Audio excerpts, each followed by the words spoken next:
It's time for That Was the Woke That Was. The topical quiz show that goes through all of the wokest stories of the week. She has been fame hungry from the get-go.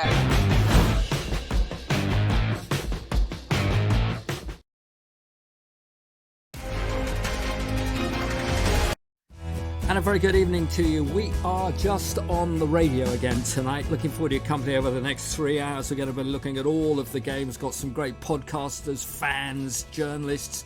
Neil Burns on the latest cricket. We're going to be talking with Keith Hackett on all the refereeing matters. We've also got what is a shocker for England yesterday and rugby with Chris Robshaw, the former England captain, and much more besides. And we'll finish off the Progress Live with the latest from Sawgrass on the fifth major, as everybody calls it, the Players' Championship. And pro Alan Gibson will be joining us for that. But of course, this has been a very different few days for sports broadcasters. And in a way for me, because I have in the past worked at the BBC on a few different occasions.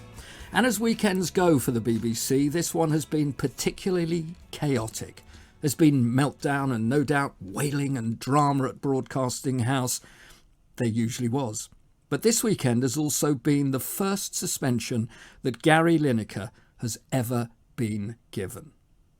The two linked, of course, by his remarks on the government's immigration policy. Gary Lineker never had a red or even a yellow card in his stellar footballing career. And he certainly was blue with Leicester City when it came to football and with Everton. Then Barcelona to Spurs and a lap of retirement lolly in Japan. He scored 80 goals for England in 48 matches. He'd always been earmarked as a replacement for Des Lynam if he wanted one when he retired, as he expressed an idea to retire in his own interest in the early 90s. A career in sports broadcasting would come next. And while the great Des Lynam had never been able to lace Gary's boots as a footballer, Gary Lineker tried his very best to fill Des's shoes. I had the pleasure of having to write for Gary Lineker when he first arrived at the BBC, just to practice. He wasn't on a full-time contract at that stage. I wrote his scripts, quite a few of them actually. Not once got a thank you. But I did get a telling off from my bosses after he'd sat in on one of our meetings about other footballers, other sportsmen and women, and one or two mentioned were also with the same agent as Gary. Gary told his agent exactly what had been going on, which was terribly disappointing. I also got a telling off for all of that. I had to remind him that we weren't in the dressing room. We were in the sports room at the BBC. So nothing at the last few days has actually really surprised me. It saddened me as a sports broadcaster because that has been my only career over 40 years. Saddened too that other commentators, broadcasters, footballers and chancellors have decided to break their contracts and not work on BBC television or radio, standing in solidarity with Gary. One out, all out. Alan Shearer and Ian Wright didn't surprise me, but well-respected commentators and other presenters and others learning their trade did. And I thought that was sad and uncalled for in many ways, because at the end of the day, it has to be about the viewers. It has to be about the listeners, because after all, that is why we work in the business we do. But it's very different from when I first started. Agents run the show now, both in the game and in the broadcasting world. Never mind serious broadcasting with uncomfortable questioning of players, managers, owners, footballing authorities. For many now, it's all one big club, a game, and nothing must rock the boat. Nothing must make the Premier League clubs, the authorities and others upset, because the beautiful game has to stay that way, and we are part of all of it. It's not my place to say what happens next, but as I speak, Tim Davies' job as Director General looks on the line, more so than Gary Lineker's. The BBC should be independent and impartial, and it is time to wake up from a considerable amount of wokeness. Peter Jones, Cliff Morgan, Tony Adamson, Des Lynam, Barry Davis, Mike Ingham, David Coleman, David Vine, and many other brilliant broadcasters. Well, they may have said one or two things, but they'd have moved on straight to be in front of the cameras or onto the microphone. No walkout for them, knowing that there is only one really important thing to remember, and that is who turns on the television and the radio. The listeners and the viewers. Not the salary, not the clubby modern nature, not being inside some of the football club's back pockets, and certainly not, as the new rules brought in only in 2020 by the BBC to sort out Gary Lineker's previous social media misery that he heaped on all of us. The virtual signalling at the World Cup, having taken the Arab shilling, was again very disappointing. If I was you, Gary, I'd apologise. Go back to work. You're good at your job. Learn your lesson. Or if you don't like it, league. If not, your legacy will be to destroy the next generation of sports broadcasters. Those like me who 40 years ago had a dream that came true, and I want to see the next generation have that ability. And what does make the difference? Working in the right way, and not just in your own way. And that's what I'm going to say, and that's that on me and Gary Lineker. And for all sportsmen and women, I hope it is sorted quickly, swiftly, and in the right way.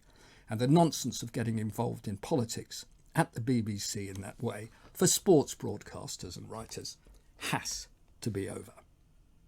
Let's go talk sport now, and I really want to say that one of the great delights about this programme has been that we use real fans who seemingly seem to know an awful lot more about their clubs than many others do. And Fulham against Arsenal today was one of the big games. Arsenal, they're going to be under pressure at Craven Cottage against Fulham. People have been telling me so far today. Well, that was earlier on today. They weren't, of course. They were superb. A 3-0 win at Fulham, and once more to go clear of Manchester City, who got the points yesterday. Tom Phoebe is an Arsenal thing. As a podcaster, I'm delighted to say joins us now, as does the chairman of the Fulham Supporters Trust, Simon Duke. Gentlemen, very good evening to you, and welcome to the Sunday Night Clubbers. Evening. How are you? I'm very well indeed. I did like the speech. I agree with it wholeheartedly. Oh, well, thank you very much indeed for that. Tom Phoebe, let's start with you, Tom. It's an Arsenal thing.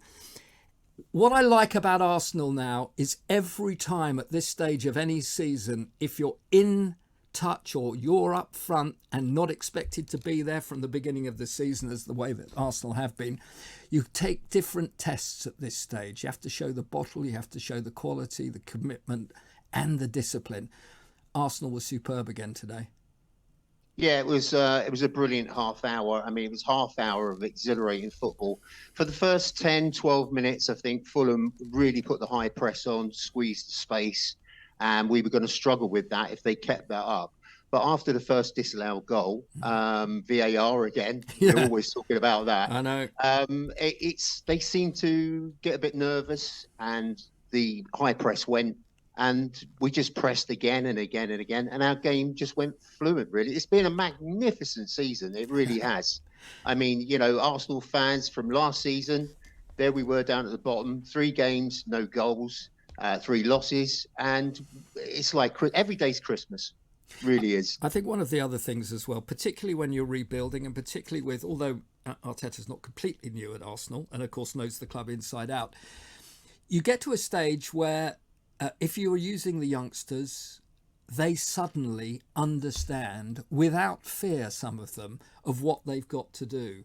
There must have been an awful lot of work that's been going on in training as well to get all of these guys together. And what I've liked is, so far, there's still quite a long way to go. They haven't, there's been no freezing, has there here? They have continued to do the job that Arteta's asked of them. Yeah, Mikel Arteta's done an amazing job from top to bottom. That came across in the documentary All or Nothing. You could see behind the scenes for the first time in a very long time, I think the supporters connected with what Arteta was doing with Edu. Absolutely brilliant job, bringing the youth in, So many times in the past, Arsenal have wasted that opportunity to build with young players. And now we've got a manager that believes in youth and is encouraging them to take the main stage. And that's pushing us forward. And it's the crowds. I've got to mention that because the crowds away and at home are phenomenal. The noise, the support, we're all on the same page. And it's absolutely brilliant. As I said, it's a phenomenal time to be an Arsenal supporter. Well, it is, and it's also always a good time to get the opportunity to go to Craven Cottage, but not today for the home fans, Simon. Either outplayed in the end. You could have picked a better night to ask me to come on for my first visit, Mark. We'll ask you again, don't worry. Yeah, the best team won today, there's no doubt about that. And I think for the first time this season, we're starting to look a bit leggy, but hey, we were everybody's favourites to go down in August. We're now, dare I say it, I think safe for another season. We've had a phenomenal time.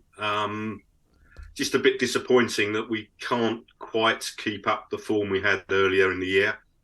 But, you know, if you'd have offered the position we're in now to me last August, I'd have bitten your hand off. So not too disappointed. Oh, it's been an absolutely fantastic season for Fulham. And I think, again, you know, that we talk about players at this time of year, they get leggy. Let's not forget whether they played with the club all at the time in the last 2 or 3 years. There is no doubt in my mind that the amount of football that has been played with the amount of energy that will have also been lost, as all of us have with our own thoughts on 2 years of COVID and worries about families and everything else. Footballers have all that too, and to keep going in the way they have this season, I think, particularly likes of Fulham, there'll be a lot of nervous energy in the dressing room every time they play. They've really done well, and I'm pleased for the Fulham fans as well, and that the new stadium is just about there and ready to go. Well, I say new stadium, new stand and everything.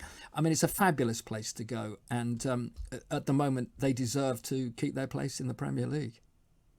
It's a great place to watch football. So many people say to me, Fulham are my second favourite club. So if you're not a born and bred Fulham supporter, everybody loves coming to Craven Cottage. It's still got very unique characteristics. We're not quite the soft touch there that we used to be, although you might argue based on today's performance. But, you know, you just can't get away from the fantastic job Marco Silva's done. I think what we're seeing now is the effects of a long season, a fairly short break last summer, the World Cup break. You know, we had 6 players off the World Cup out of our squad. That's quite a lot. And I think for the first time, we're starting to see, with a few injuries, suspensions, just how thin a squad we've actually been working with. Yeah. And that's a lesson for next season, is to try and strengthen a bit. But I've got no complaints with the way we've performed this season. You know, the last 2 games, we haven't been at our best. But as I say, you know, who thought this time of year we'd be looking for bottom teams to beat the top teams rather than top teams beating the bottom teams to keep us safe? So, you know, delighted with the season. Of course, we've already mentioned a little bit about the Arsenal, the fans, Tom, and everything. And when things do go wrong, they have always tended to give the side a little bit of stick. But now really coming into the intensity of the final run-in, just with a little bit of breathing space. Wins like today make everybody believe, don't they?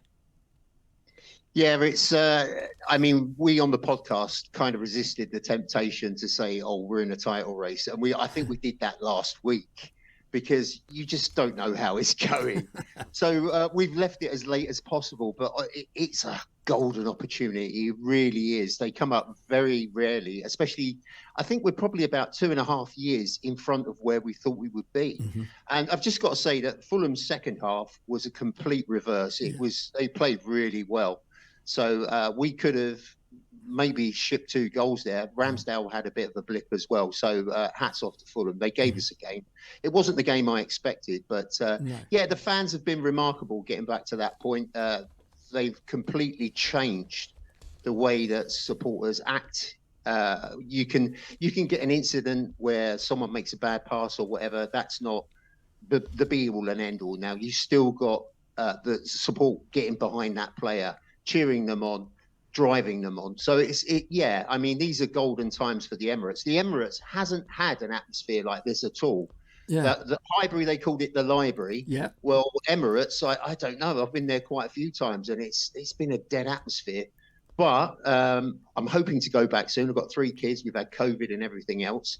But it transfers across on the telly, doesn't it? You can feel the vibe. I mean, you would have thought we were the home crowd today. You could hear us loud.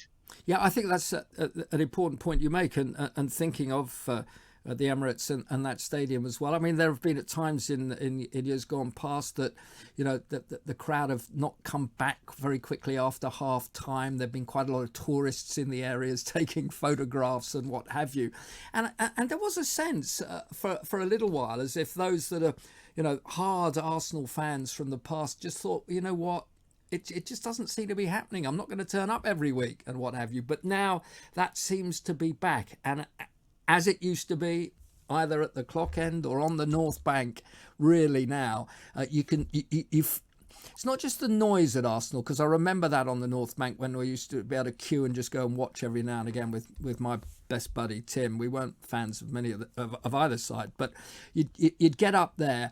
And there was that buzz, and I know, and I've heard that real buzz is back this time, that here could be a side, not obviously like the Invincibles of Wenger, but a new side and a side for the modern game.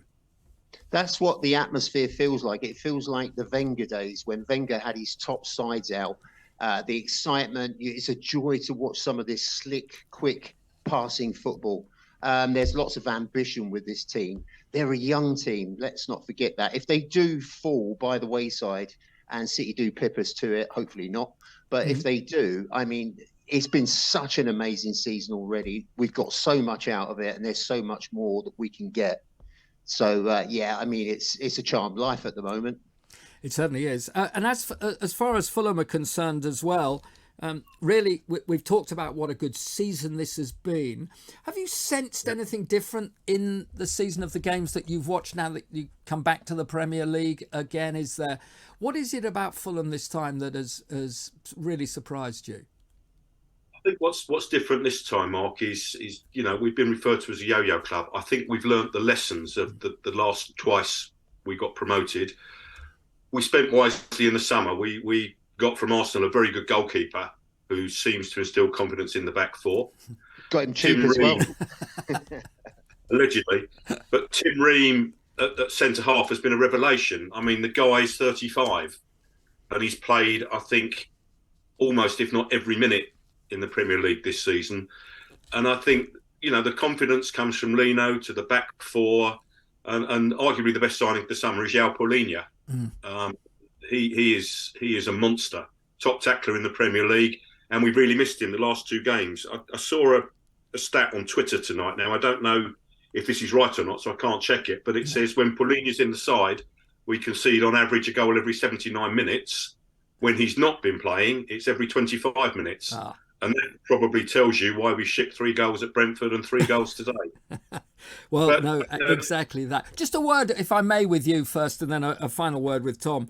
Simon, as your role as chairman of the the Supporters Trust at Fulham as well, and the combination, is it been a good season for you? Is it been good? Of the club being good to you guys as well? I think the club have been very good. The only challenge we've had, and it will continue to be a challenge, and the club know this, is around pricing for FA Cup tickets. It's got quite a lot of coverage on social media. I understand both sides of the argument. We're in a very tough economic period. People are short of money. Fulham is regarded as a very family-orientated club. But, the pricing sometimes can price the people that we claim are our core supporters out of the market. But again, it's a business, it's a football club. You've only got to look at what's happened to things like energy costs to understand how the cost of staging a game must be going up.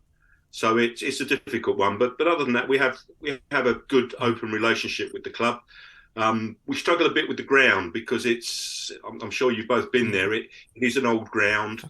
Getting in and out is difficult because of the riverside location. Everybody is coming in on one side. It can get congested.